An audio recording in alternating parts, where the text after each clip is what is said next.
Greetings, everyone. Just because it's Christmas doesn't mean we can't put our own spin on it. That's by the way, right. just for legal purposes, we do not own the rights to either of those songs. So Do not. No, we do not. I tried to choose as Vega. Tried to choose as Vega music, but it was still dope. Yeah.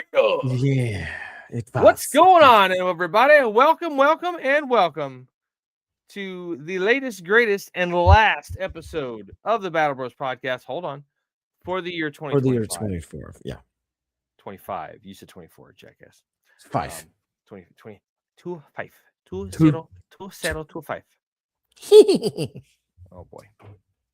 What is happening, everybody? Glad to have you back with us for our last show of the calendar year. We are glad to be here and glad that you could join us. Thank you so much for being here with us. Whether you are watching or listening, if you're a first time or a repeat consumer of our content, we appreciate that. For those of you that are new, hey, don't know how exactly you got here, but glad you stopped by. Alamo and I are sorry, I've totally messed up here. My name is Two best friends. Alamo. We are no, I'm not gonna say that. We're two best friends that have been friends since high school. We both went on to join the military post 9/11 for the GWAT generation. We have kind of gone two very different paths, but kind of gives us some perspective on things with the military and whatnot. So we have a podcast. We'll get further into the nitty-gritty of our show and how the origin story happened, because everything's got an origin story. But yeah, so every hero, regardless of how you got here, thanks for stopping by. Again, as I mentioned, this is the last show of 2025, so we're gonna do something kind of fun. We will not be on, first and foremost, we will not be on the next 2 weeks. Next week is the day after Christmas, so we will be taking time to spend with our families. Alamo is also going to be not available because you are going to be celebrating your birthday next week, and you're going to be out of town on a road trip visiting some family. So yes, that will be a good time. That drive though has me worried though. That would be like, ugh. Yeah. I mean, I've done a longer drive. It's fine. We went to Arizona. Yeah. Arizona was 23 hours. Garbage. Hot fucking garbage. Nothing against Arizona or the people that live there. I'm sure I hear nothing but great things about Arizona. It's beautiful. It's nice and cool. It's dry heat during the day, cool at night, which is nice. Just driving.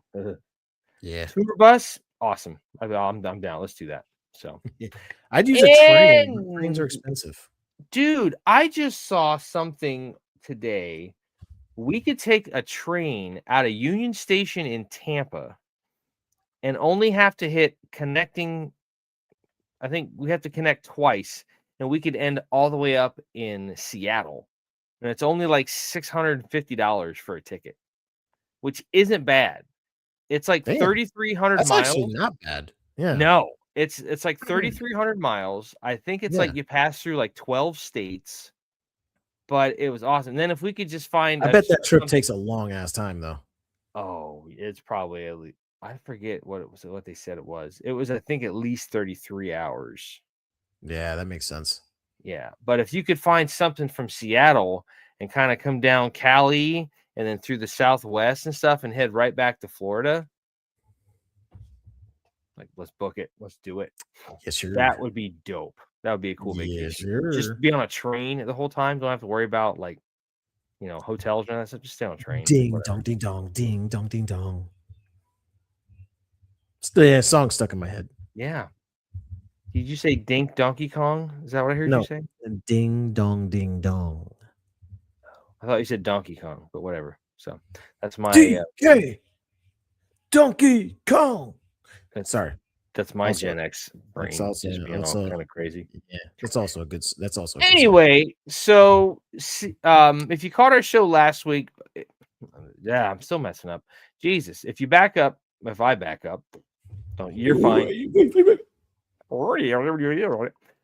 Yeah. So, if you want to see, if you're catching us for the first time, you can always go back and check out our YouTube channel where we have every single episode we've ever done. All of our other episodes except for one are on the Spotify because of using we had an issue with one episode where it didn't record simultaneously. And that's back before we knew Yeah. about the awesomeness that is StreamYard. So shout out Yeah. to folks. You guys rock. Yeah. Having a Stream cool platform. so much easier for us after freaking all the video transfer stuff and everything else. Yes. It just made it so much easier, especially once We we were could making it harder than it needed to be. And it's just like we look much. back and we're going, oh, we're so stupid. Yeah. Anyway, so you can check all of our previous shows on YouTube. Watch And and or Spotify listen. came in clutch too, and then they allowed us to Spotify is upload also our clutch. videos. I am a firm believer of Spotify. So yeah. If you Thank caught you, our show, Spotifizzle.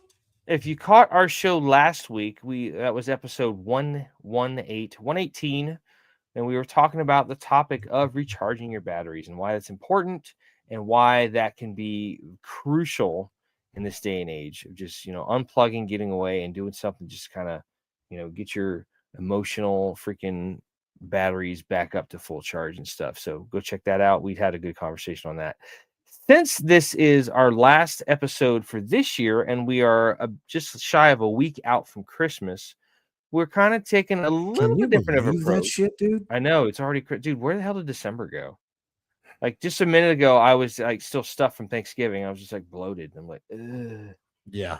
I still have that phantom pain. Like I have that food baby pain going on. I'm just like, You still got partialitis.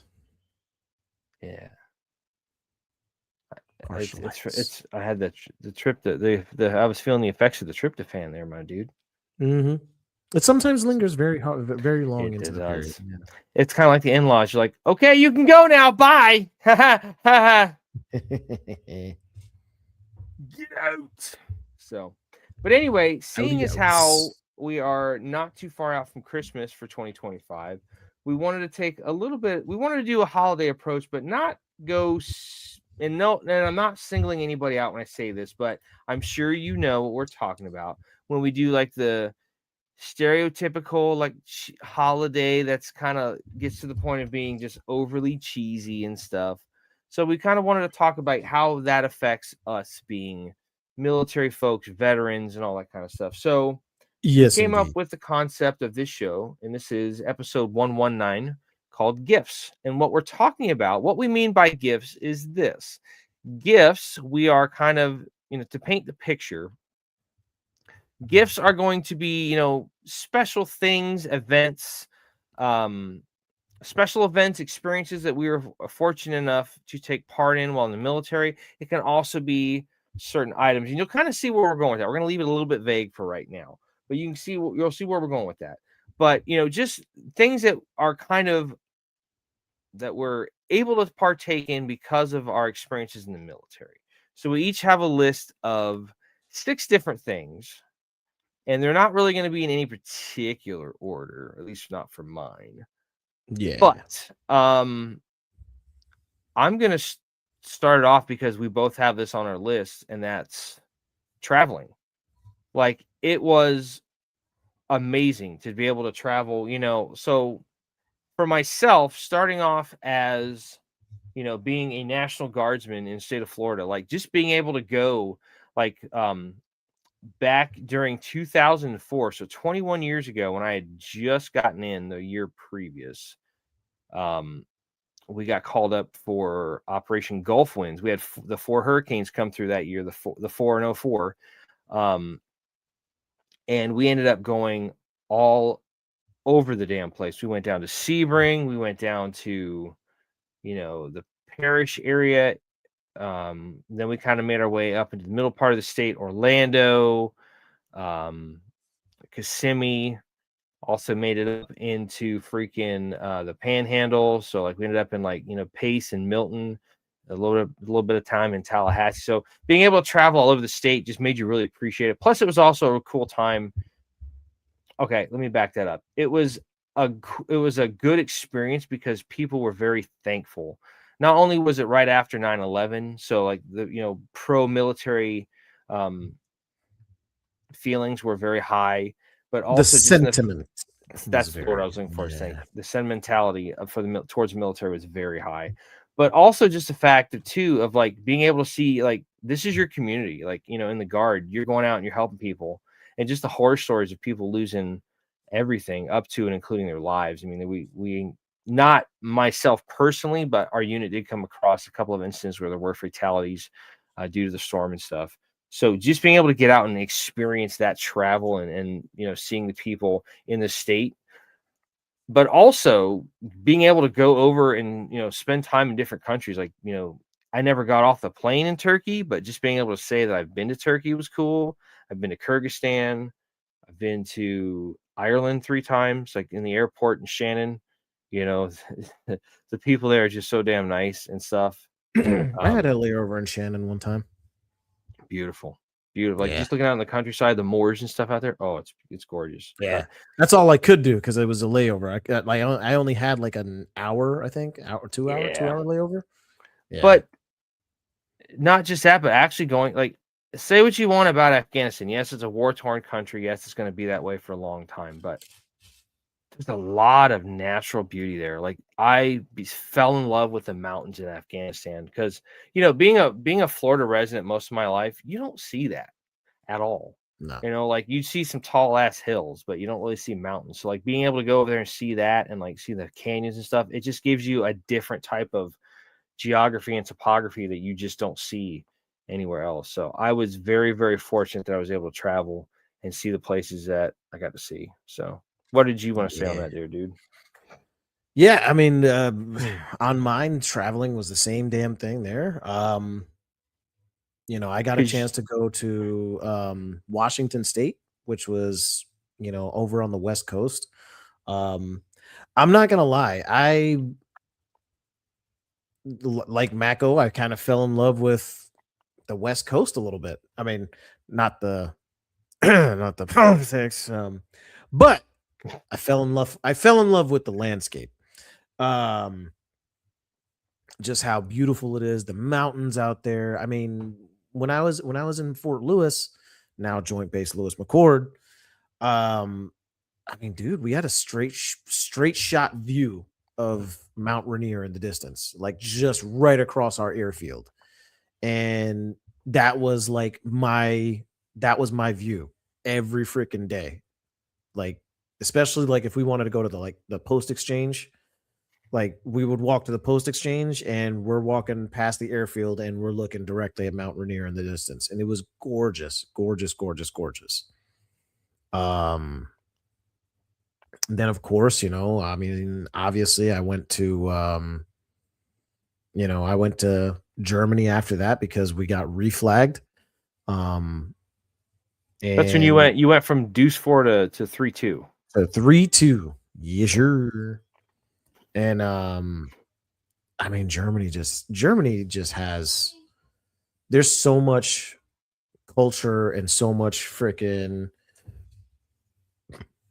there's just so much to be had in that country. And I wish I would have explored a lot more. Like I wish I would have left a lot of the nightlife alone and just explored the countryside. Yeah. Because I mean, dude, the hiking trails that are out there, even the mountain, everything is just so beautiful out there. Like when you go out into, like if you get out into like the nature parks, and it just really is. Then of course, I went to Iraq or whatever, and I don't know, man. I don't know why, but I grew a huge liking for the desert. And I know that sounds freaking crazy. Like people would, people tell you like, oh, that's freaking nuts. Like you grew to like the desert. And it's like, yeah. And I can back you up on that. Attest to that. Yeah. Yeah. I can back you up on that because there's a picture somewhere that I have of a thermometer outside and it says like 145, 147 degrees. Mm-hmm. But it really wasn't that hot. It was like Yeah. I mean, there's a big difference in dry heat versus a humid ass swamp air that you breathe down here in Florida. Yeah. And you really can appreciate that. And like at night, it would get properly like chilly. It'd get comfortable at night. If you were in the shade, you weren't sitting there just roasty toasty. It was like, okay, I'm in the shade. I can cool off, Dude, we'd be like in the high 70s, like at night. You know what I'm saying? During absolutely. the freaking during the nighttime, we'd be in like a high 70s. And then I mean during the day, obviously it'd be like freaking like I don't know, like 100 and freaking almost 15 degrees in the fucking sun. But I don't know. there's just something to be said about the environment, like the environment itself, that it was it you break away from, the humidity and all, and like the tropical living and all that other stuff. And I don't know, like tropical living is gorgeous. I think it's awesome. The weather's great, but it's just one of those kind of heats you just can't escape. No, you can it's like You when know you what I walk mean? outside, it's like you just got out of the shower and put on a cotton t-shirt. You're like, well, fuck, Literally. I'm soaked. Yeah. You realize why like Under Armour and like that dry fit stuff is so popular here because you need it. And the cool thing was is like the Iraqis had like this, and like whenever we would go to like talk to like the local sheikhs, um they had like this weird, I don't even know if you could call it AC unit, but it was like it was a turbine fan in a box, right? And on this box, one side connected to a vent that went inside the house. And then on the other three sides around the freaking turbine box, you had these really odd, like wet, or like these filters that you can wet. It kind of sounds like a swamp cooler of some type. That's what I was gonna say. And I think that's almost exactly what, like, they would wet it's like these filters were like sponges, Yeah. so that they would stay They wet would for maintain the moisture, a and then long it time. would keep the air cooler, and then that would suck the air into And the house. exactly, and Yeah, it's a and they swamp would cooler. cover the all three sides of the freaking the box, right? And it would just, and dude, I kid you not, some of these houses, some of the shakes had like one, some of them had two, and you could tell a difference with those things running in Yeah. the house. Like, it's 110 degrees outside, so you walk inside and the difference goes from like 110 to like 80 because of what that thing, how, like, it was comfortable in there, man. Like, I would stop sweating. I would be like, oh, and I'm like standing in front of it. I'm like, dude, this feels like it's blowing like 70-degree cool air out. And it's not even, it's using a turbine fan. It's not And even you're doing sitting here and anything you're like, complicated. "Damn, Amazon delivers out here in the middle of nowhere? Wow, that's dope." It's crazy. But it was just, Yeah. it was cool, man. And like, as as crazy as it sounds, like, the regular just run of the mill like Iraqi people, they were very gracious people. Yeah. They were very nice, they were very cordial, they were very, polite, you know what I mean? And if they thought that, like, when I remember when I was over there, like, if they thought that, there was like a real chance like of bad guys being around, they would tell you. They would come up to you and be like, Mister, come. I saw Alibaba. I saw Alibaba, because that was like their way of saying bad guy. Don't ask me why. I have no idea, but they would tell you, like, I saw Man, Alibaba. I feel And like you that's tell them that something way. that we told them, and somebody thought it was funny, and like we told them, like, "Come on." I'm willing to guarantee that's probably what it was, but it That just sounds stuck. like some shit Joe would do. It's like, "Come Yeah, on. like, honestly, it just stuck, No and way." that's how they just stuck. They were like, yeah, Alibaba, because Alibaba was their way of saying like bad guy, and 9 times out of 10 they would be right. You know what I mean? And we noticed that when you work with like the local leaders and stuff like that, things worked out a lot easier than like if you tried to work with like Sons of Iraq or whatever, which later we found out them fuckers were corrupt anyway. But I digress. You know, working with the local leaders and stuff like that, like their culture, they were very polite people, very, straightforward to the point people. And, you know, yeah, it was just was what it was, man. And honestly, like I said, I grew a very big liking for the desert. When I when I went to vacation in Arizona back in like 2019, like it felt like home. I know that sounds crazy, but that's how it felt, because I was used to the dry heat.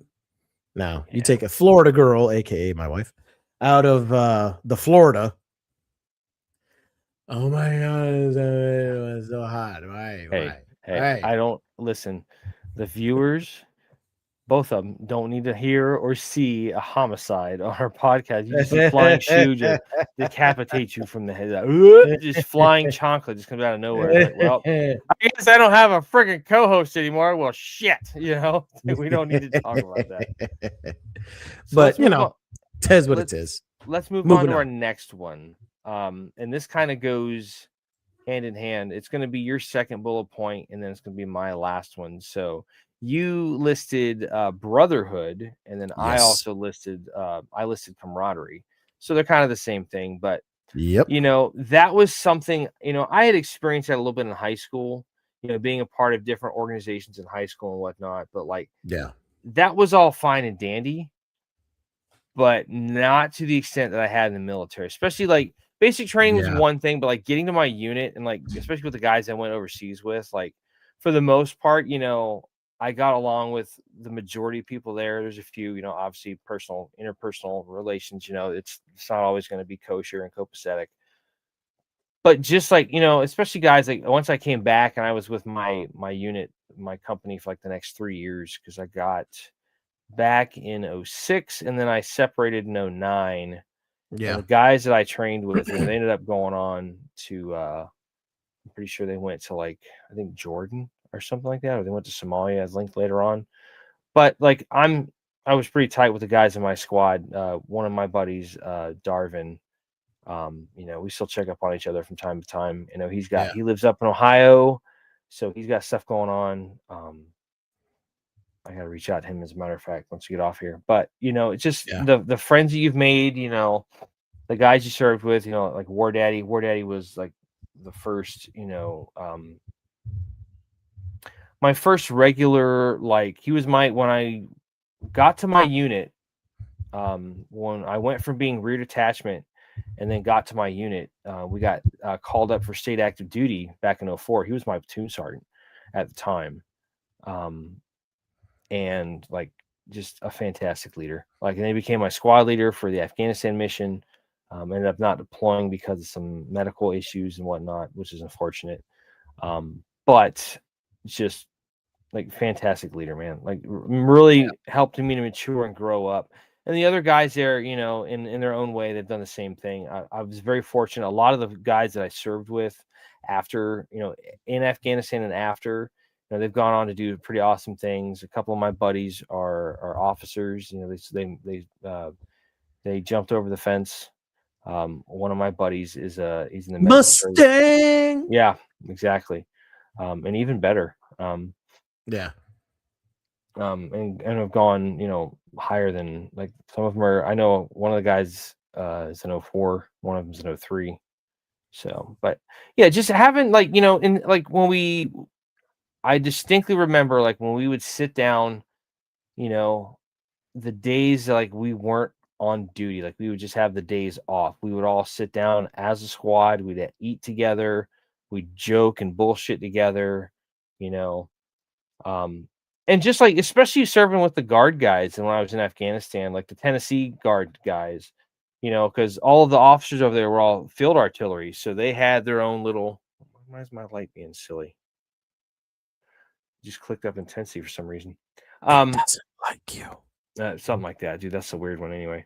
So like they had their head table where like the colonel, the base commander, and the base deputy commander sat, and the sergeant major, being artillery guys, had their red tablecloth on it and stuff. So like, we didn't sit there, but we had most of the other tables, kind of set aside stuff. So, but like every once in a while, like, I remember a couple of times the base commander just coming over and be like, "Hey, you mind if I join you?" I'm like, "Have a seat." We just sat there and shot the shit, and it was just like, I'm shooting the breeze with an 06.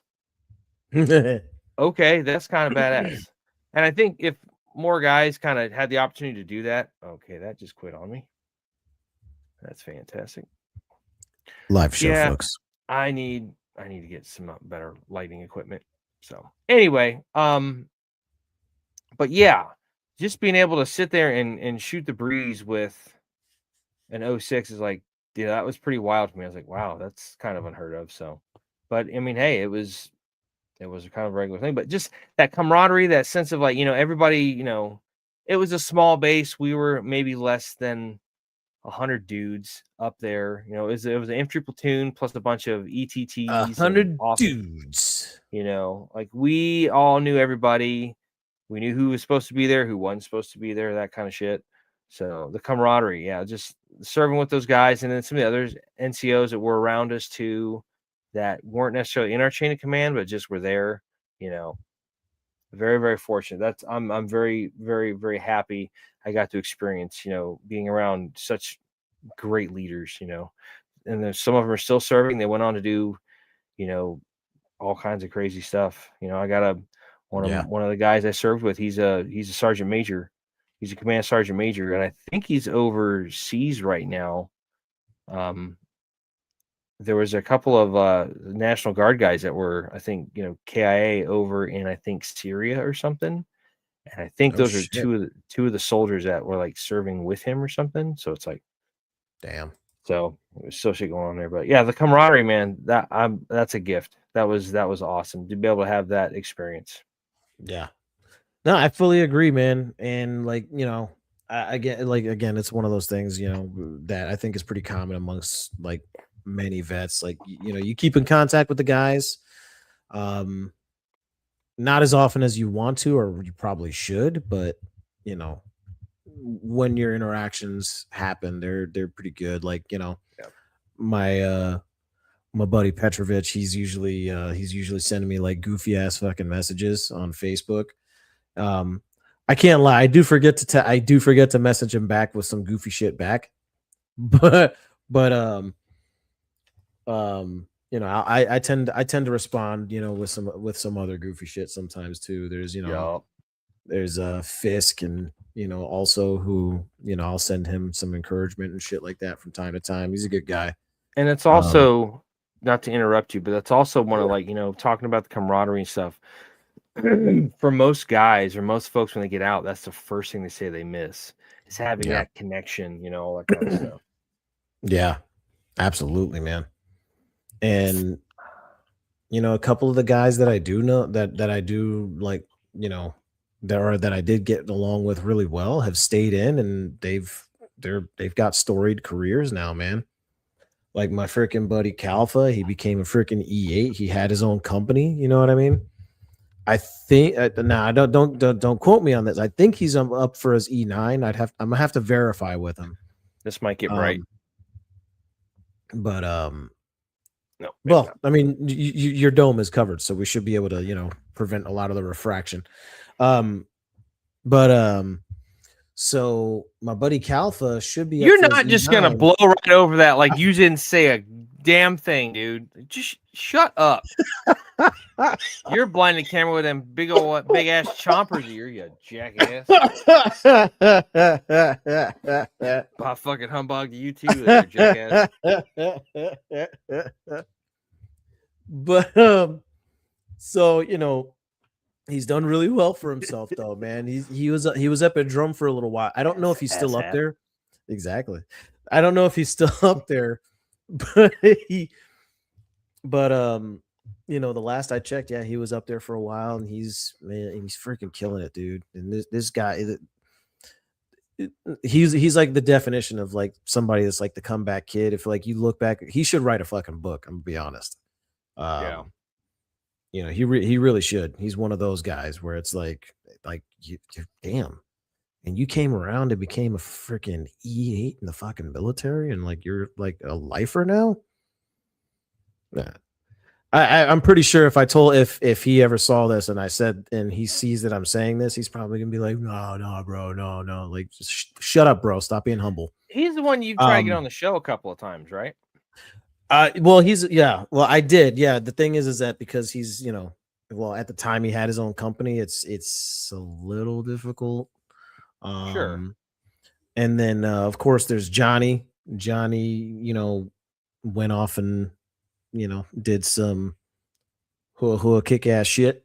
I can't mention too much because obviously, I'm pretty sure shit that he's done is like, pretty much secret squirrel type stuff. But either way, so yeah, he's he was out there kicking ass and taking names too. Pipe Hitters Union. Yeah, the Pipe Hitters Union. There you go. That's a good way of saying it. There's actually, So I he think there's went a and he did clothing that. company that says that, like Pipe Hitters Union. Yeah, I think I remember seeing it somewhere, but anyway, continue. But yeah, indeed, yeah, he did. He went and he did some hua cool guy shit, and I think he's retiring. I'll have to check back on his Facebook. This is your buddy Kalfa? No, Johnny. Johnny. Okay. Pena. Oh, he's the one that went green beanie. Yeah. Yeah. Kalfa is Jimmy. Yeah. Okay. You're talking my about buddy. Pena my buddy is the one that went green beanie. Gotcha. Yeah, he's the one that went green beanie. Yeah. I got you. And then of course there was Chubbs. Chubbs and I always got along. Freaking. There was times where he'd be Chubbito. Freaking Chubbs, if you ever watch the show.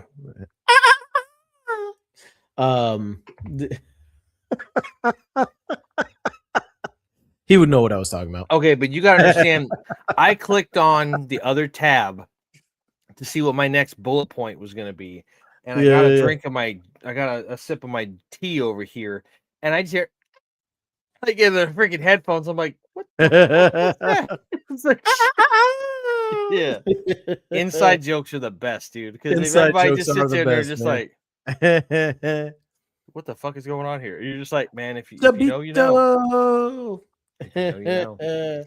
Yeah, man. But I mean, I freaking love all of these guys, man. Obviously, Ward, God rest your soul, man. Love you, buddy. Freaking sucks you're not here with us right now, because I'd give anything for it to have you here, man. Like he was like a big brother, man. And he really was. And he's another one where it was like, he could have written a book himself, considering how he turned his life around, but it is what it is, dude. Life happens. What happened to him was an accident. You know what I mean? Yeah. But it also just seems to be a recurring theme of why we have this podcast, and we'll get into that later. That's not a shameless plug. That's 100% honest and sincere. But yeah. So, but it is what it is, dude. But I miss those guys. Love those guys every damn day. They're my extended family. And one of these days, I'll be able to have like a little reunion with them. I'm gonna try and see if I can arrange something eventually. Yeah, I hear you, man. Just to have a Havoc Platoon reunion. But it is what it is. Yeah.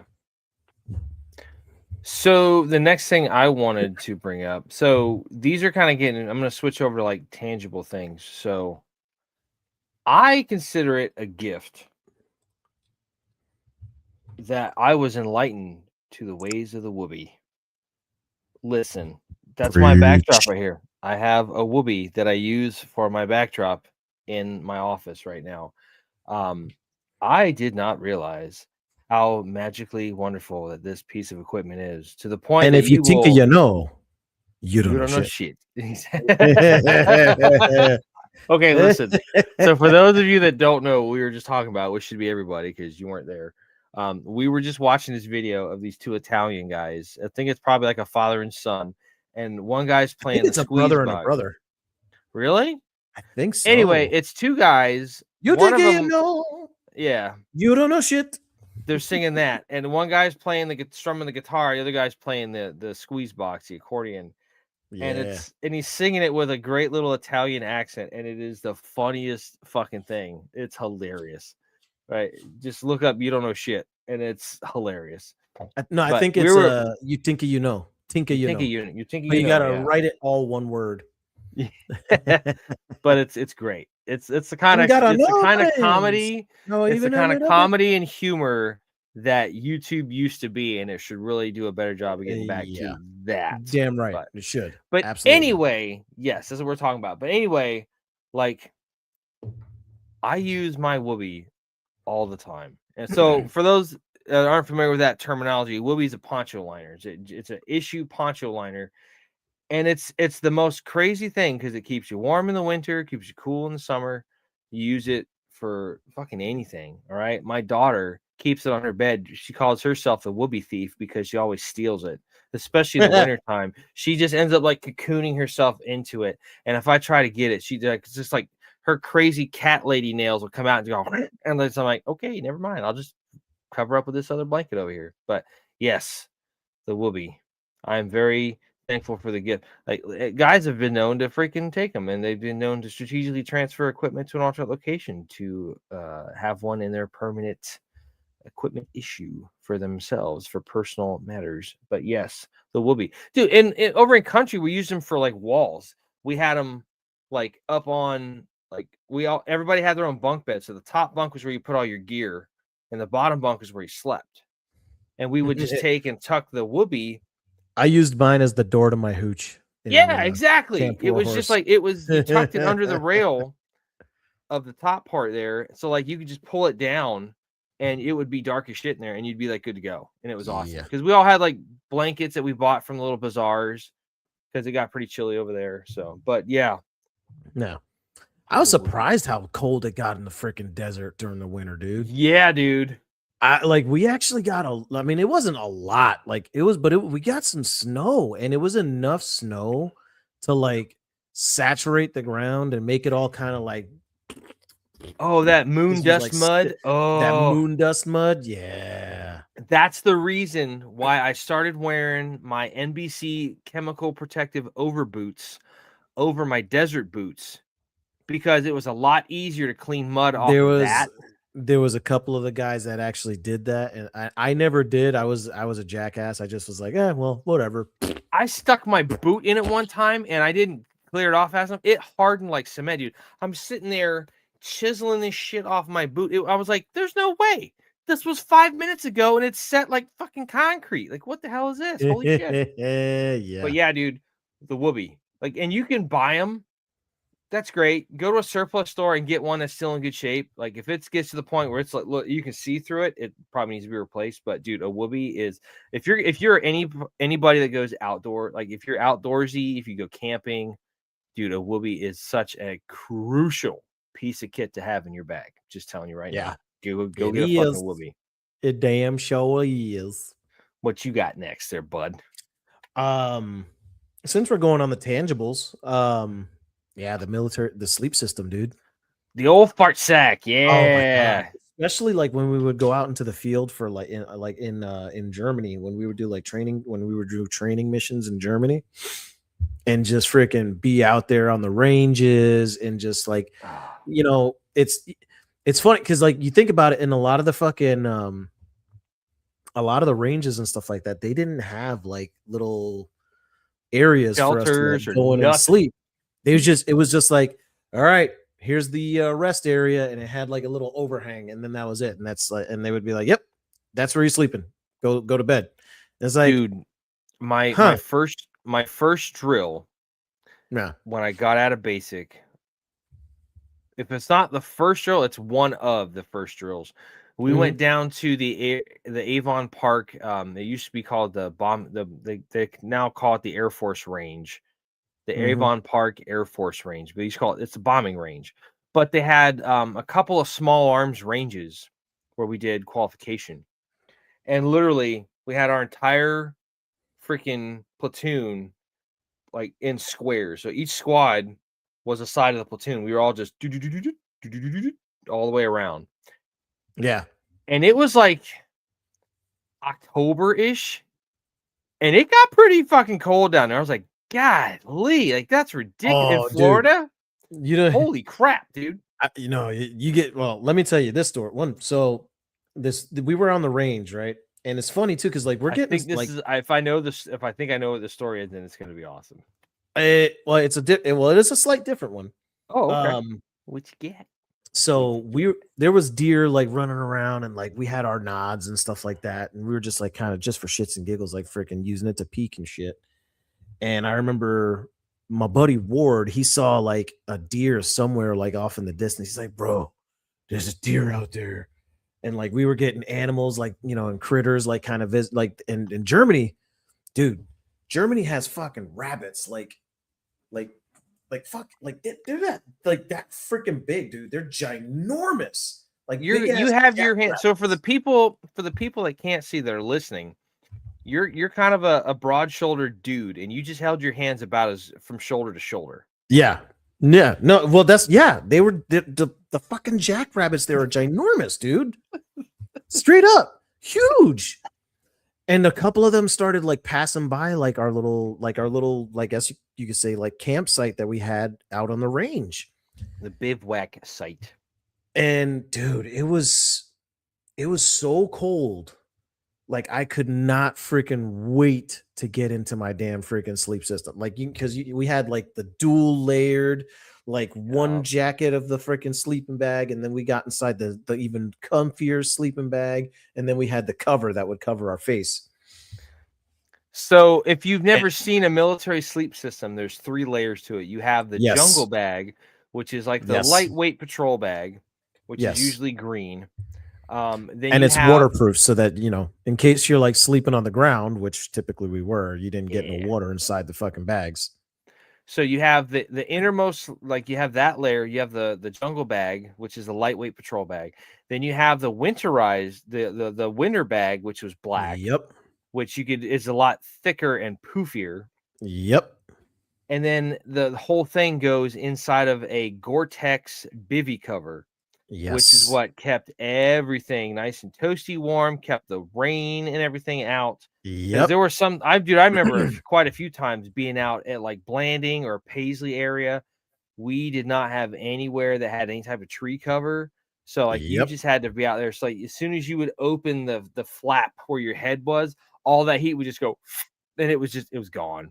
Trying to tie your boots, trying to tie your boots, your whole body's shaking like you've got some kind of disease or something. Yeah. Oh, Jesus. So here's the thing. I'm getting cold thinking about that. Anyway, back to the story. Yes. We we go to bed. I'm nice and freaking I'm nice and comfortable. Mind you, I'm hearing like, deers like going like in the fucking background and whatever the hell other freaking crazy creatures that were out there. And because this is on the Grafenwehr training grounds, and the Grafenwehr training grounds are huge. And dude, we wake up in the morning. My platoon sergeant comes around and starts like kicking everybody awake. He comes over and like kicks us in the feet to like get us up. He's like, "All right, man, let's go. Let's roll." By the way, it's 32 degrees. And I get up and I open my freaking like the cup, like I open the cover to like look around, and like I'm like this, like I kid you not, like I'm like this, and I'm like, and I'm looking, and I look to my left, and my buddy Ward's freaking whole sleep system like is like covered in frost, and then I go like this because I guess like there was moisture that had built up over all of us because of the body heat that was coming out. Yeah. And all of a sudden you just hear from the like Gore-Tex bag that's like covering everything. Oh, Jesus. And I'm just like, oh shit. It's frosty. Which is why you stay so warm in there, because of that frost. Like that's how you build it. Like the inside of like, if you have to burrow into the side of a snow mound, you dig into that and you put a candle there, and that heat will actually cause that to freeze, and it helps retain better. And if you've ever browsed or read through the Army Survival Manual, it tells you just exactly that, which I have a copy down here somewhere. Mm-hmm. But yeah. And oh my God. But those things were so comfortable, dude. Like, because it's like sleeping on like your own, like, or I should say it's like sleeping inside your own personal pillow. You're just like, yes. And you're just like perfect. This. And then, and like, I remember I zonked out the moment it was fucking lights out. Like, I remember Sergeant Hodges goes, "All right, man, lights out. Freaking it's 10 p.m. We got an early door. We got an early start tomorrow. Let's go. Let's get in there. Get yourself get racked out. Freaking." So here's my quick interrupting question. Yes, because you were on the training grounds at Grafenwehr, Did you have to pull fire guard, or was everybody able to rack the fuck out? During that one, no, because it was specifically this one was just fucking. We were out getting ready to do range training the entire day the next day. So no. Now there were when we're on the vehicle, because we did have training when we were on the vehicles because we had to do like, obviously training for in country. And those days it was fucking cold too. I remember the fucking specific time that we train for going. So that was the strikers, right? It was the strikers, baby. Train for going to the desert by being out in the goddamn winter, the freezing your asses off, doing gunnery with the strikers. And you know what's fucking crazy, dude? What? The last day of training, we were out in the field for no, was it 10 days? I think it was 10 days. And the last day, on day like 10, we were rolling in because we had just finished all of our training operations, all that shit, and we're rolling in, and I think we had gone like 30 somewhat minutes or like almost an hour into the training grounds, and we're rolling back, and it's starting to snow. And when I tell you it's starting to snow, it was starting to snow. Like Winter Wonderland. It's magical. This is going to suck the drive through. And dude, we were inside the vehicles just like, and I'm like, I'm the Humvee driver for my LT. And I'm just like, sir, it's snowing. And I was like, and I had like an excited look on my face. And LT Willis, he was a West Pointer. So, but he was so laid back for being a fucking West Pointer. Let me tell you, like, this is the most laid back freaking West Pointer I'd ever met. He wasn't your typical ring knocker, huh? No, he definitely wasn't the typical ring knocker. He goes, yeah, well, yeah, this is definitely, it's nice. And I'm like, yeah. like I couldn't say anything because he's just so, he wasn't a weird guy. He was just very low key all the time. Even when we were in combat, it was nuts. And hey, let's put some fire on that building over there, guys. What do you think? Yeah. All right. Yeah. Cool. Hey, let's go blow it the fuck up. Yeah. That's so crazy. We're getting back, and like all the streets, like it was so freaking quiet too when we had gotten back. I think it was like it had to have been like 7-ish in the evening. On the streets? What do you mean on the streets? When we driving down actual roads? No, like when we had gotten back onto like the freaking Rose Barracks base. When we had gotten back onto Rose Barracks base from the training grounds, like it was like starting to get completely covered. So you're actually driving through. It's kind of like if you were driving through Sand Hill, like a Katoman area. Yes.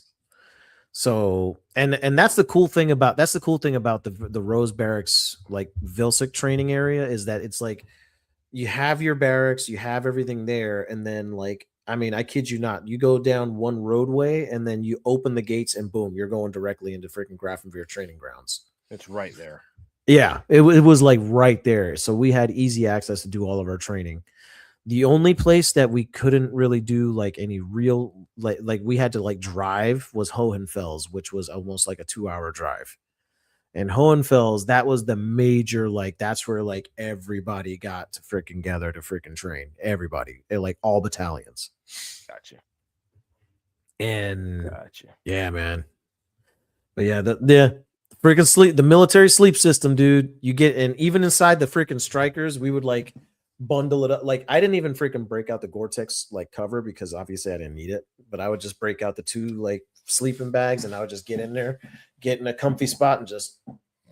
So since you guys were in the strikers, did you guys get issued the CVC, the combat vehicle crewman uniform?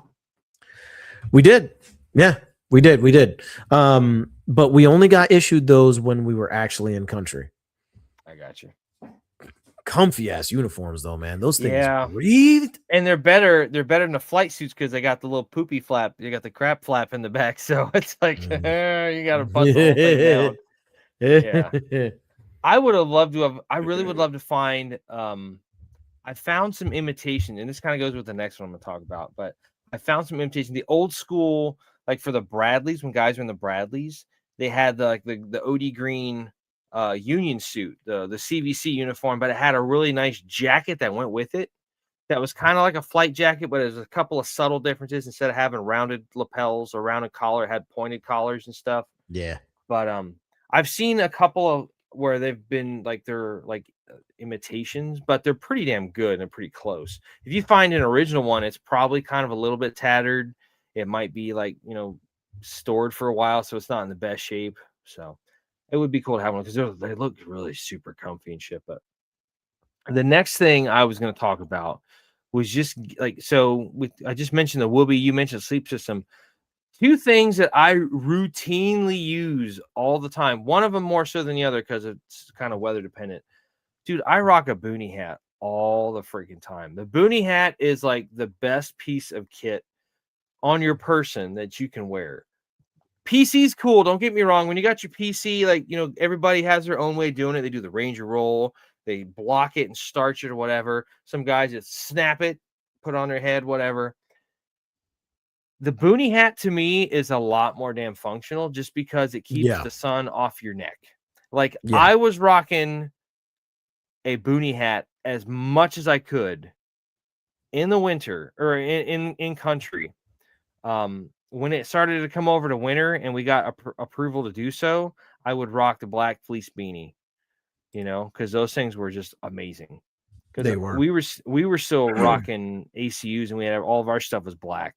Yeah. Before we went overseas, like I think what was it? The year before, like it was like or like it was months. It had to have been months. It was like 6 months before we ended up getting the gray beanies, which I actually really like. The foliage green or whatever color it is, like the foliage green, like freaking fleece, and those things were so nice, so comfy. The beanie or the actual fleece jacket? The beanies. The beanies and the fleece were freaking amazing. But also, like I have a fleece. It's great. It's definitely seen some hard usage and stuff, and plus I wear the shit out of it all the time.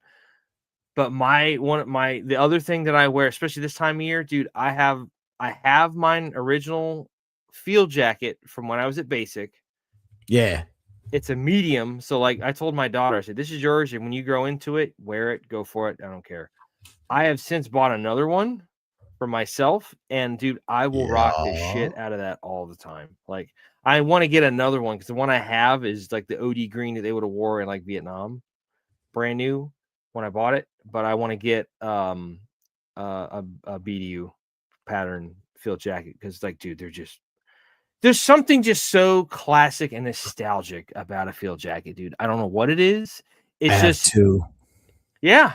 I'm telling you, man. And you also can button in the smoking jacket on it. Oh, and then also for mine, it's got on the bottom side of the collar, you can button on a hood that's like fur lined and stuff. I have that for mine. It's a pain in the ass to keep putting on. It makes it kind of heavy, but if you're in some cold ass weather, good to go, man. That is good to go. We used that for years, and they had one in they had a slight different variation of the field jacket in ACU. It didn't have the shoulder epaulets, but it had everything Velcro, and I was like, oh, that'd be cool. And I mean, they started kind of getting away from that and going to like the fleece and all that kind of stuff. But field jacket to me is classic issue stuff, man. Fucking love mine. I will always have one. Yeah. So the next one on the list for me is, like another thing, like when we're in country, care packages, man. Ooh, nothing was better than them damn care packages. Like especially getting stuff from home, like getting like the homemade brownies and just little stuff that reminds people, reminds you like, hey, gives you that like little taste of home. Yeah. And dude, I love it, man. I loved it when I would get care packages because it was, you know, they always somehow arrived when things just seemed When you needed it. when you needed it. Like It's when like things just somebody went, seemed like it was they're just kind of going a little bit there nuts. to So be shitty. there you go. Yep. They And were I, just, they were you'd so be fucking there. clutch, man. They were. And then Sharkin all of a sudden just like, Alamo, mail call. You got a package. Lucky Hey. fucker. I'm like, yeah. Oh, What's what the hell is this real big quick? ass box? Real quick?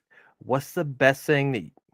Okay, obviously we can't discuss everything that we've gotten in a care package, but True. what's the best thing that you've gotten in a care package that you can unabashedly share right now live on the show?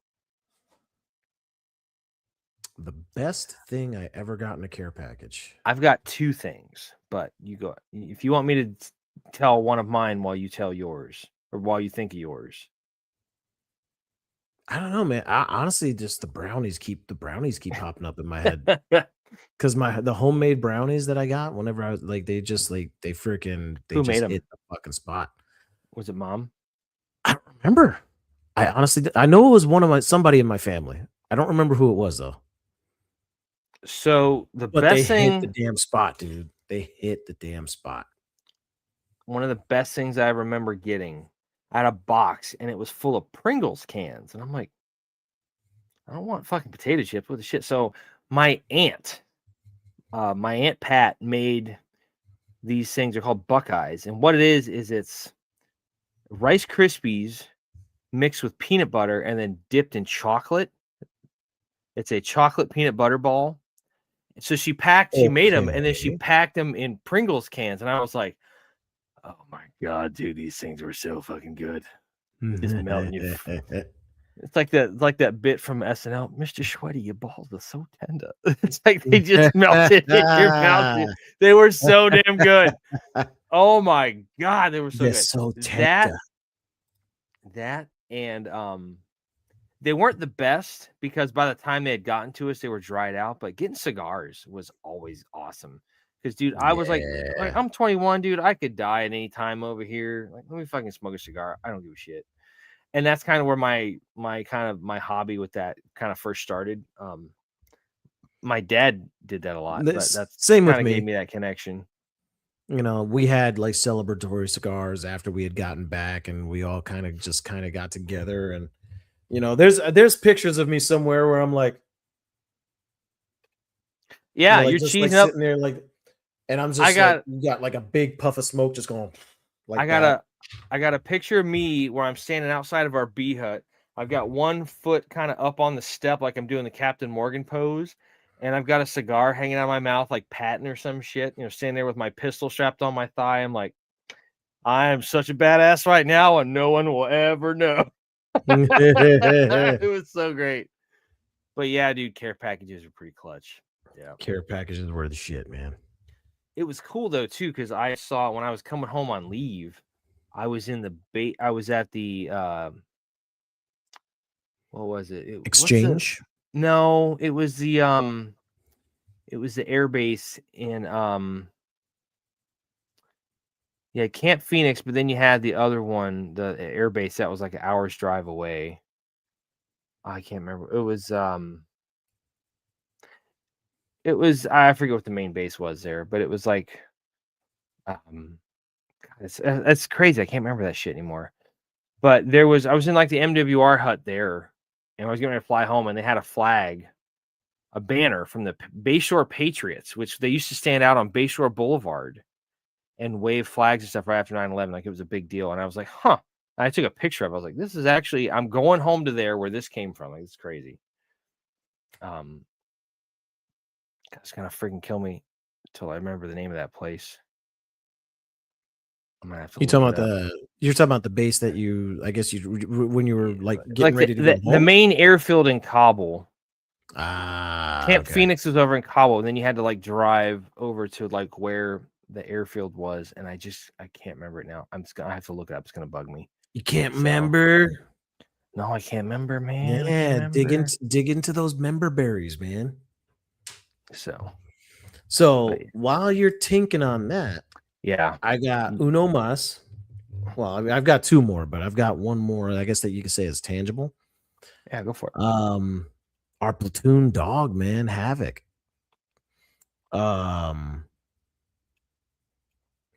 It's crazy to think about it, man. He was such a damn good dog, dude. Dumb as a box of rocks, but I mean, he was a good damn dog. Damn, dude. I remember him, and it's like he brought so much joy to everybody. Like, we had to make sure we like locked him in the freaking room before we go out on Bagram. The name of the airfield was Bagram Airfield. That's where it was. Flew into Bagram, then you had to drive over to Camp Phoenix. Okay. Yeah. Sorry, that was gonna bug me until I remembered what the hell it was, dude. My bad. Yeah. Anyway, So the dog, Havoc. So there was a time, and I never forgot this. There was a time where I don't know why he did it. I don't know how it happened. I don't even know how he got out. But we were driving off base. This is when we were at Camp Normandy, and we were driving off base, getting ready to go do a mission. And we had to slow down because I'm in the fucking gunner's hatch in the back of the fucking Striker. And I look and I'm like, is that Havoc? And I see him just running after us. I'm like, oh my, I'm like, Sergeant, we got our platoon dog chasing us right now. And they go, are you serious? I was like, dead fucking serious. How far away from the base were you guys? Well, we were just going down the freaking runway to going out of the freaking, essentially going right out. Like it was like that. You know how you have those. Oh, you were still on base. Okay. Yeah, we were still on base, but you know how you have those strips that are like pretty much like going directly to the gate. Mm-hmm. Yeah, that's what happened. And we had to stop the fucking Striker. We had no choice, dude. We had to take him on mission with us because if not, like he would have got out. He would have gotten out of there. So we had to freaking bring him with us, and he went on mission with us for a little bit for a few hours until we got back to the base. We're like, you freaking moron, come on. Got him inside got him back inside the room, freaking chilled out, whatever. He was a good dog though. Freaking my buddy Kedro ended up freaking adopting him, bringing him home. And he had a good home for a while. I don't know if Havoc finally passed, because by this point, I mean, if he hasn't passed, I mean, shit. I mean, that was 2008. So that's 16 human years. 16 human years ago. So it's like what, 8 years for every human year, or something 7? like that. Yeah, something like that. So I mean, I'm gonna assume that dog's probably gone. I was gonna say I'm gonna assume he probably finally passed away like at least a year or two ago. Yeah, because them Iraqi dogs, don't ask me why, they live a long ass time, dude. It's probably because they're such mutts, because they're all interbred and like But the joy the joy we all had to have like a fucking like he was practically the platoon pet. You know what I mean? We called him Havoc, for God's sake, after our platoon. So, it was awesome, man. So my last tangible thing that I wanted to talk about, and I'm actually going to bring up a picture real quick that we can show. So if you'll get that ready.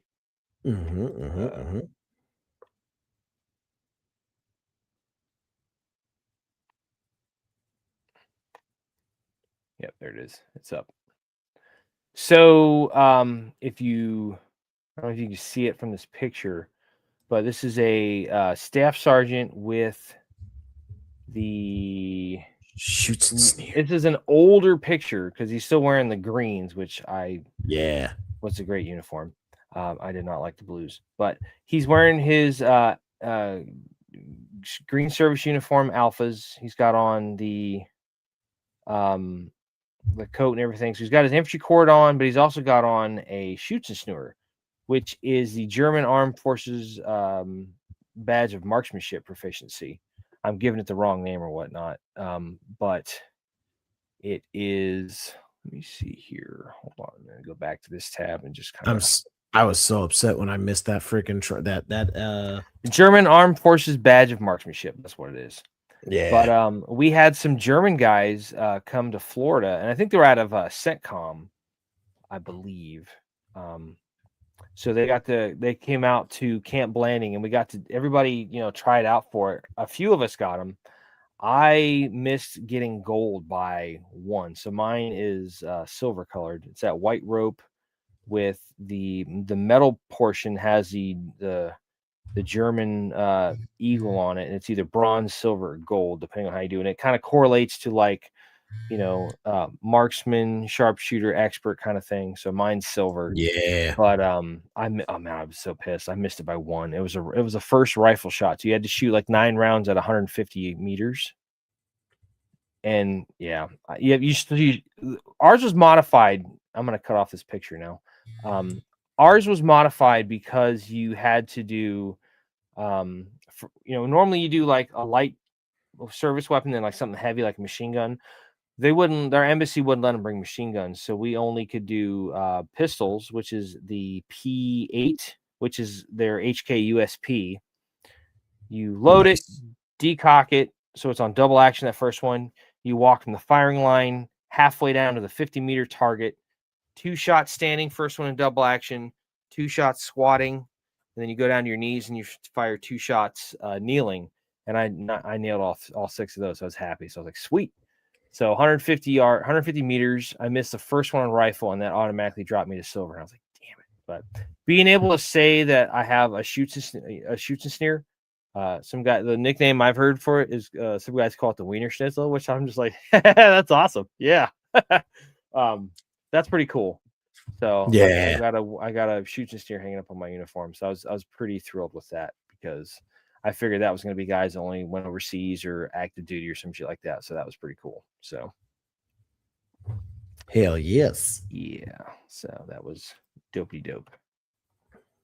So I would say the final thing for me, like which again, like my final tangible thing was obviously, the platoon dog, but now I have,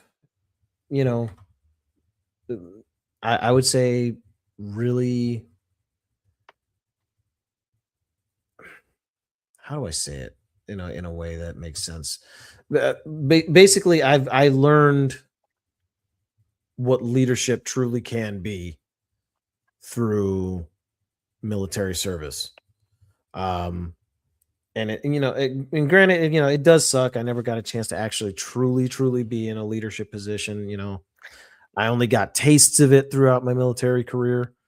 I'm gonna ask you to hold on for a minute. I think you can be a leader without necessarily having the title.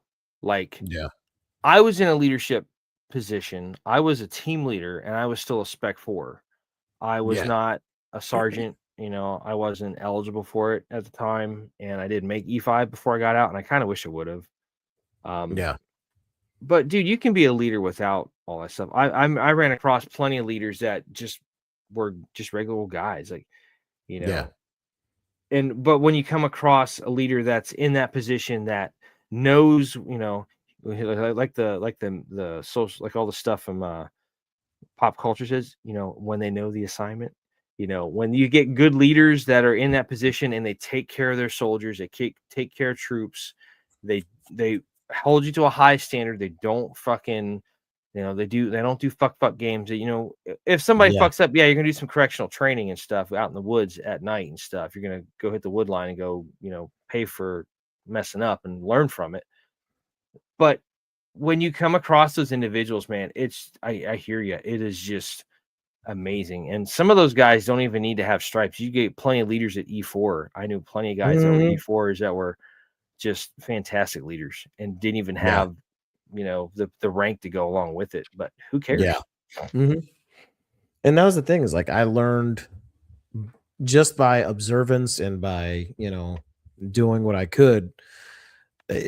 a lot of good ways and bad ways essentially to be and to not to be a leader. That was a very Shakespearean way of saying it, wasn't it? But anyway, you know, and I think, and honestly, I've kind of incorporated that into my life. I've brought that into my life to make sure, like, I don't, allow, Yeah. I don't allow things to get too crazy. You know what I'm You saying? don't let the bad habits that were given and demonstrated and practiced on you, and you don't practice that on other people. You kind of Exactly. stop that cycle of stupidity. So yeah, Correct. I agree, That man. is correct. That is correct. Yeah, I hear you there, man. Like, and that's such a big one, dude. When like, at one point, like my company was the best company out of our battalion. We had NCO, we had the soldier, NCO, and officer of the year all come out of our company. Like, you're flying high on like awesomeness, man. 'Cause you got good, just good damn dudes around you and stuff. It's like, hell yeah, man. It's awesome. So yes, leadership is definitely experiencing that firsthand is a gift. So my last item that I wanted to bring up was the fact that, being when I was younger, I was very introverted. I was very shy.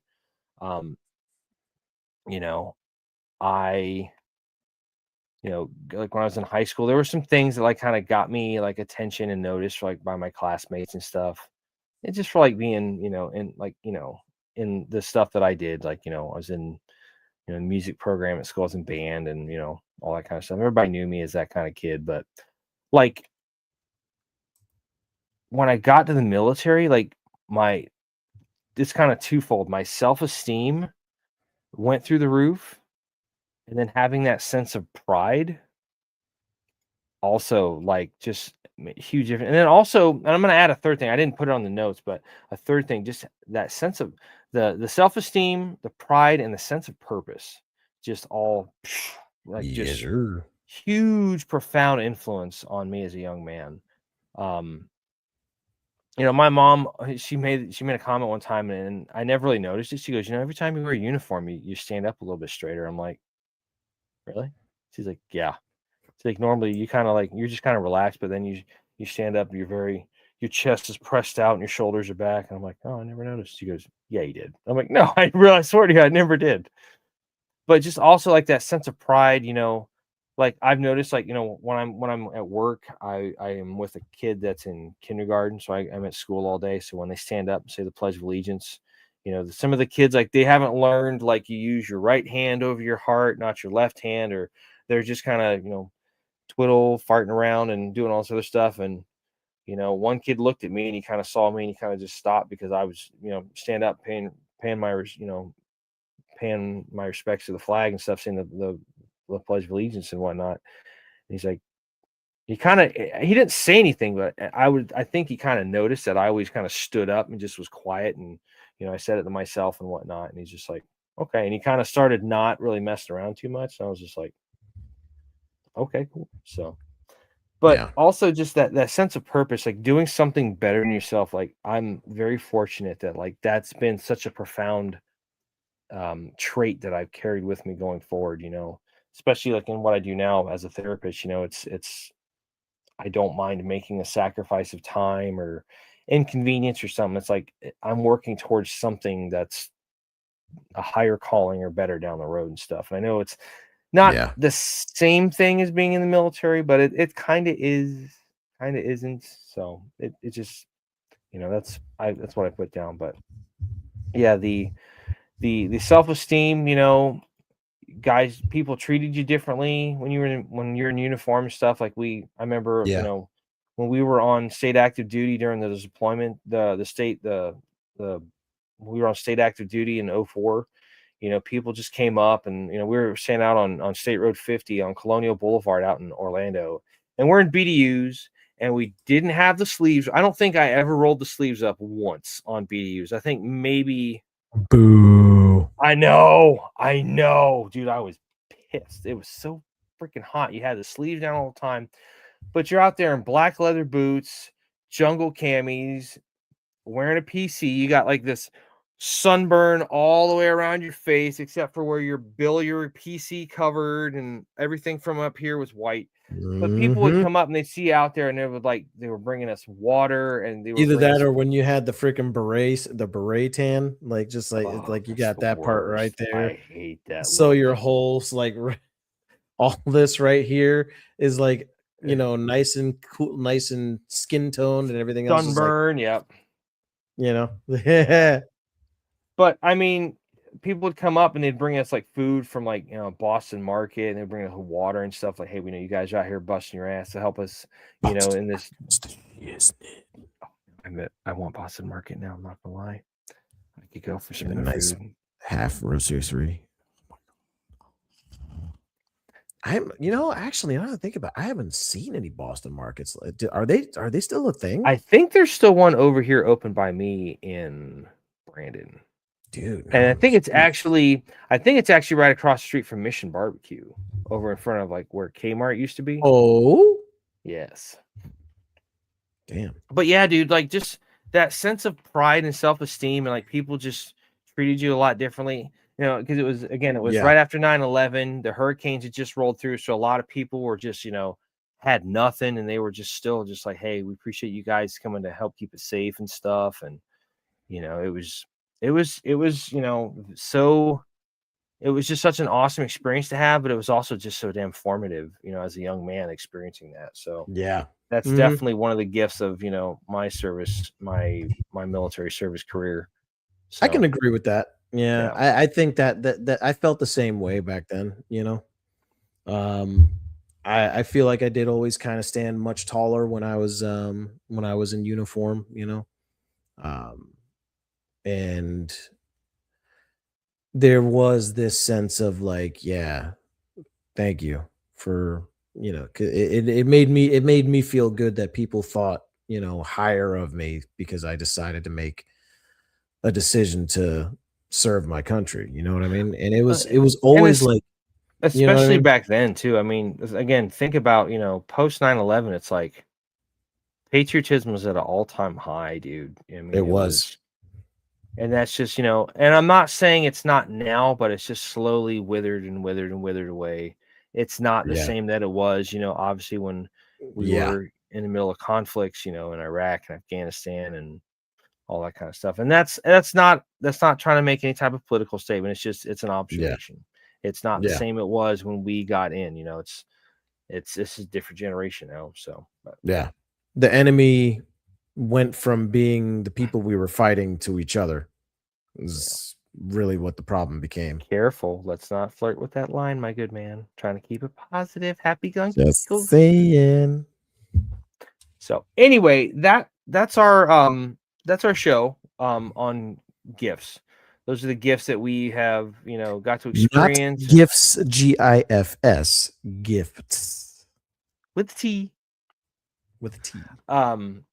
But yeah, those are some of the gifts that we got to partake in, or take with us from military service. So that's kind of our holiday show for this year. So, but Hey, we're gonna start closing it out now, like we always do, and kind of get things wrapped up before we take our little hiatus for the Christmas and the New Year's. So, again, if you're joining us for the first time, thank you so much for stopping by. We appreciate your consumership of the content that we're putting out, whether it's listening to us, watching us on YouTube, or even on Spotify or whatnot.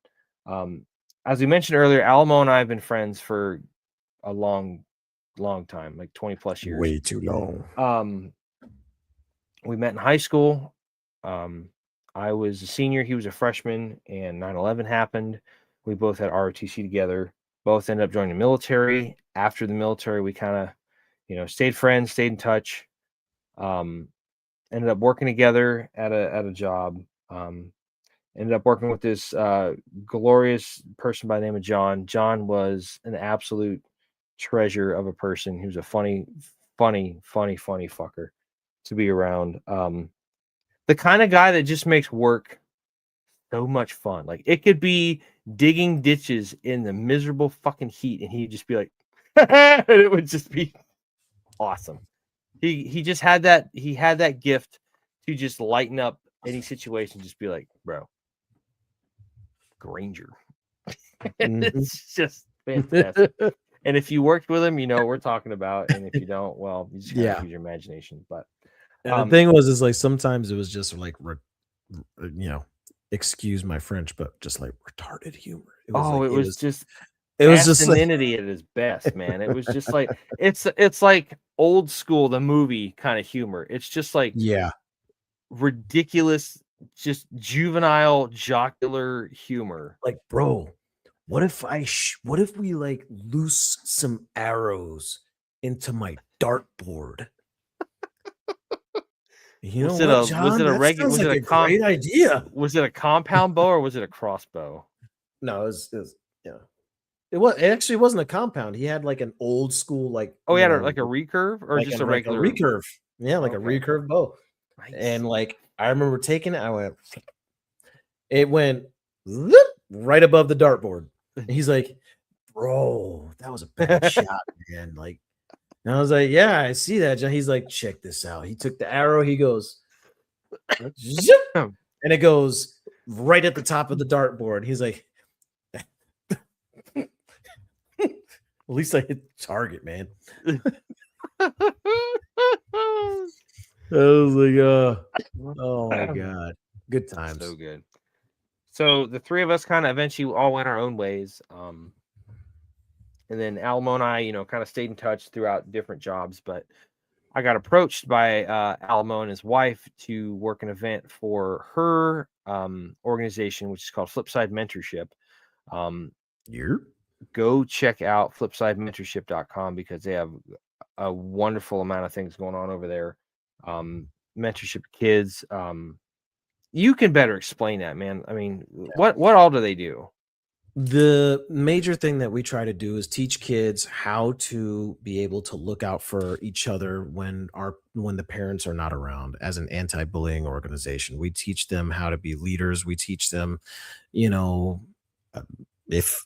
you choose to ever do so, we teach them also Bible fundamentals through Bible study and things like that. But we also have big events as well. We have service projects like how we recently just did with Adopt a Grandparent, where we went out to the nursing homes and we have we hang out with the elderly folks that were there, and they enjoyed the absolute crap out of hanging with the kids and painting ornaments and playing bingo and all types of cool stuff. The painting by numbers thing that we did last year was awesome. Yeah. Where we ended up doing and it was all just online, and it was based in Cora and I sat there and painted all that stuff, and it was dope, man. It was a great time. So I ended up working in Flipside Mentorship. Yeah, check it out, flipsidementorship.com. Tisha is amazing, not just because she's your wife, but they're doing great, wonderful things over there. So I got approached to work an event of theirs, one of their early events, I would think, with them.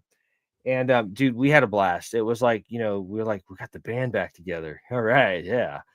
And we just had so much fun doing that. You came up to me, like, dude, we got to do something where we get to work together again. I was like, yeah. What'd you have in mind? You said a podcast. I'm like, I don't know the first thing about a podcast. And you're like, bro, they put a monkey in outer space. How hard can it be? I was just like, that's dumb, but it's smart at the same time. Absolutely.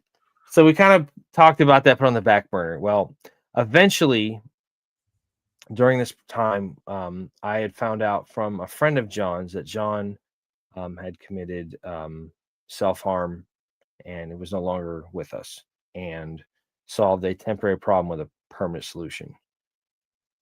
So I reached out to Alamo and I was like, hey, dude, did you hear about John? And you're like, no, I got to reach out to him. His birthday's coming up. And I was like, well, you can't because he's gone. And it just kind of it floored both of us because we're like, dude, we know this guy. So I remember at one point just looking at you and be like, dude, I'm in. Like the podcast thing, let's do it. This is too much, because at one point during the Iraq and Afghanistan conflict, this was something that affected a lot of people.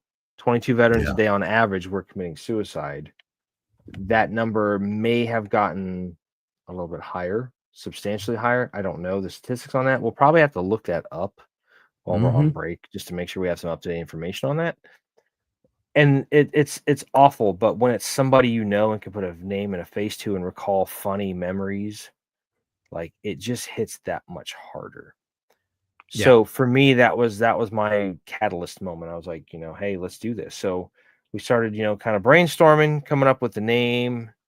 So you had brought up the name Battle Bros Podcast, and I was like, yeah, I like it. So in that process, we also came up with brainchild of the wife.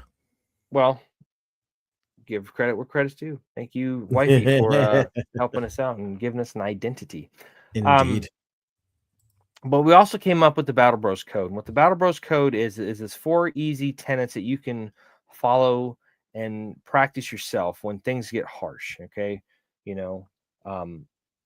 Let's face it, life is hard sometimes. And that's not me just trying to, make a punchline or anything. It is. It's difficult. It's harder when you have, when you don't have the resources that you should have. So if you find yourself kind of in a bad spot, just remember these 4 things and it's going to help you out. Okay. And all you got to do is remember BROS. Okay. Here's how. Be tenacious. No matter what you do in life, do it with tenacity, do it with vigor, do it with gusto, do it with, an unwavering amount of vigor and just, bravado and all that stuff. Go out there and do what you do the best you can do, whether it's being a parent, whether it's being a coworker, a mentor, an employee, whatever the case may be. In the immortal words of the great Ron Swanson, don't half-ass 2 things, whole ass 1 thing. Be tenacious. And that's all I can say about that because I can't beat the words of Ron Swanson. R, refuse to surrender. There's going to be times in life when things come up, you get off track, you get off topic, you're trying to navigate a certain path in life. You might get turned around, lost, disoriented, whatever the case may be. You might get, knocked down in the dirt and, splashed in rainwater, whatever the case may be, whatever kind of images you conjure up and whatnot. When those happen, like stop for a minute, reorient yourself. If you're trying to navigate something, shoot a new azimuth, get yourself oriented on your map and freaking move out, man. If you get knocked down in the dirt, pick yourself up, brush yourself off, tighten up your ruck straps, your shoulder straps on your rucksack, and keep hauling ass. Okay. Refuse to surrender no matter what happens. Oh, obliterate your obstacles. Kind of going along with the last one. When those obstacles come up, don't let them defeat you. Outmaneuver them. If you have, a roadblock, go around it. Go down to the river, skirt along the river, get back on the main road down the ways and continue on. If you have a wall, climb over it, climb under it, go through it, whatever the case may be. Use some explosives. Why do you have bubbles when I'm talking about the Bros Code? What are you doing? They're not even Christmas bubbles, okay? Jesus. If they were red and green, it'd be fine. No matter what it takes, folks, obliterate those obstacles, climb over the wall, go through it, explosives, drive a vehicle through it, whatever the case may be. Obliterate your obstacles, keep moving to hit that X and to hit the OBJ, you hit the objective. Last but not least, S, seek help in a time of need. As you just mentioned with our friend John, unfortunately, I wish he would have reached out to somebody because we could have helped him, solve that problem with a non-permanent solution. Okay. If John still being here meant that we didn't have a podcast, I would be okay with that, but that's unfortunately not the case. If you ever feel like you're in a bad spot or in a bad way and you don't know what to do, especially if you feel like you're going to harm yourself, I would advise you, please, please, please stop and get some help. If you have someone close to you, I can call this guy pretty much any damn time and just be like, dude, I'm not in a good way. I need some help. Talk me through this, whatever the case may be. I've done it for him. He's done it for me. That's why we do this. Okay. If you have somebody close to you, a family member, a coworker, a confidant, a friend, somebody you served with, those people, those kind of individuals know best. They know you and they know what you're going through. If they know your story and whatnot, talk to them. We are social creatures by design. We should not be going through things alone. If it falls into the unfortunate category of not having somebody that you can count on like that, there are resources out there, especially if you feel like you're going to harm yourself. Okay. If you feel like you're headed down that road, okay, there's the National Suicide Prevention Hotline. You can contact them one of several ways. You can, the old school number is 1-800-273 8255. Again, that's 1-800-273-TALK, Tango Alpha Lima Kilo. Or you can dial 988. Again, that's 988, and then you dial 1, it'll get you on the line with an operator. You can also text them at 838-255. Again, that's 838-255. Regardless of how you reach out to them, get a hold of somebody. They have operators here 24 hours a day, 7 days a week to help you through your time of crisis. Okay. So we can prevent people going down and going the way of our dear friend John. But if you can remember those 4 things: be tenacious, refuse to surrender, obliterate your obstacles, seek out help in a time of need, you're going to have a pretty good chance of getting through the day to get to the next day, and so on and so forth. Okay. So at this point, that's all I've got for right now. I'm going to hand it off to Alamo. He's going to do all the social media stuff, and then we're going to wrap it up and end out our show for 2025. So take it away. Here we. So social medias, we got multiple. There's multiple ways to get in contact with us, and we like to be on the metaverse areas. One of those areas is the Facebook. You can check us out at facebook.com/battlebros.podcast. You can also catch us on the Insta at battlebros_podcast. If you don't like any of those platforms and you want to say, hey, screw you, Zuck. Okay, cool. We got you on the X. Go to the X. And if you go to X, you go to at BattleBrosPC, and you'll find us there on the Insta-Twit, and you can instant message us on every single one of those platforms, and let us know if we did a good job. You thought we had a crappy commentary, or if you just have some suggestions on things you want to get, you guys, or subjects that you guys want to hear about. Because guess what? We like to hear your input. We like to hear what you guys want to say, what you guys say, and we want to do what you guys want to hear about. So, give us some input. Let us know what you guys think. We're always willing to hear it.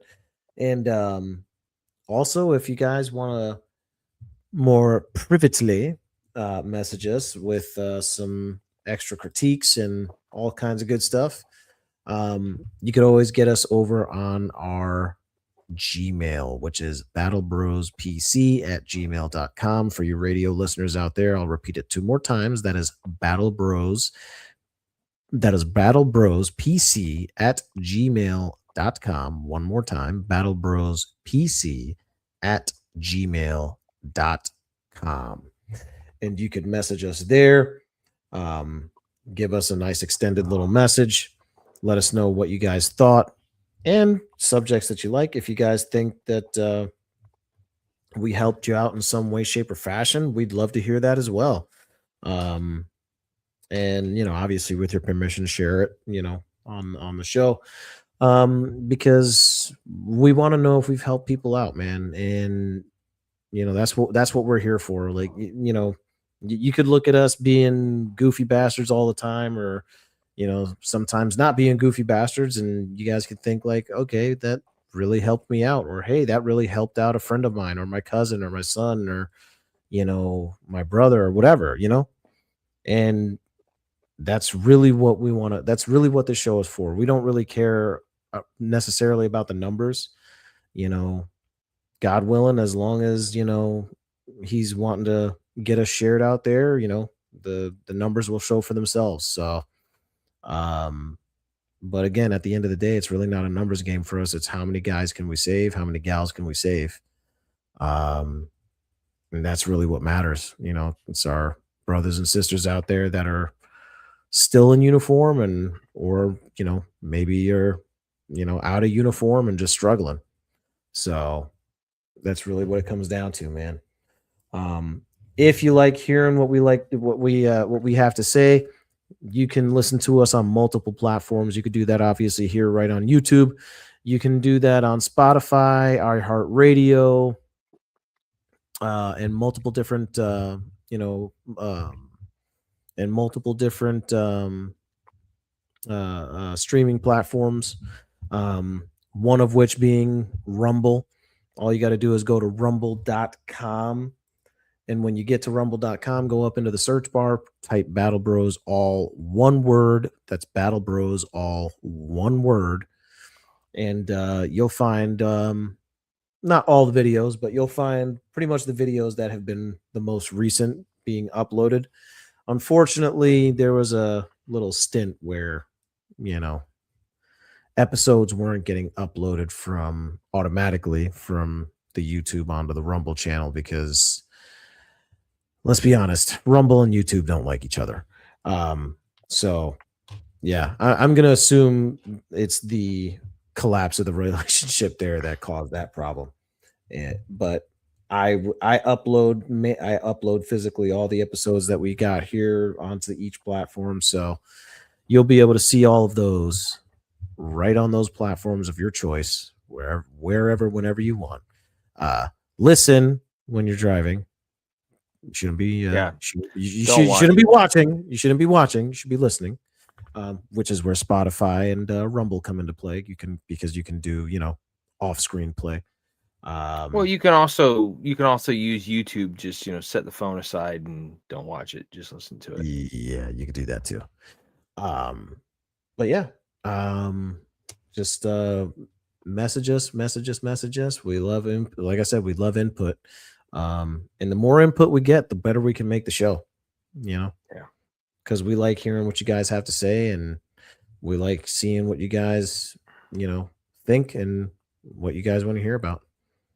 And that's all I got, man. Just message us, comments, share. Last thing I want to say is just to kind of double tap on what Alamo was just talking about. We cannot do this without people watching or listening or just consuming and viewing the show in one form or another. So if you have helped in that fashion, thank you so much. This can't go on unless we have folks at home ready to watch or listen. So we are ever so greatly humbly thankful that you are taking part in that. So thank you so much. You have saved our lives. We are eternally grateful. Whoa. Exactly. Yeah. Right. And welcome. Greetings, stranger. So, but thank you again for being part of this journey with us. It is truly an honor to take part in those kind of things. Drop my soda can over there. But yeah, I'm kind of droning on, so I'm gonna freaking let it go. So this has been episode 119 entitled Gifts of the Battle Bros podcast. On behalf of myself and my co-host Alamo here, thank you so much for taking part in watching or listening to the show. We hope everybody out there has a very Merry Christmas, Happy New Year, Happy Hanukkah, Happy Kwanzaa, all the holidays that come up. There's too many to list, so if I left yours out, I apologize. Not trying to be disrespectful, but please take the time to enjoy the time with your friends and family, and be thankful for what you got. We will see you folks in a couple of weeks in the new year. Until then, just please always remember, be tenacious, refuse surrender, obliterate your obstacles, seek out help in a time of need. I can't even count my fingers right now because I've been up for a long ass time today. So going on, I feel you. Going on 20 something hours. So yeah, 17 hours. But thank you so much for taking part in watching or listening to the show. We will see you folks soon. And until next time, this is Mac and Alamo from Battle Bros Podcast. Have a good night, and we'll see you in the new year. Battle Bros out for now.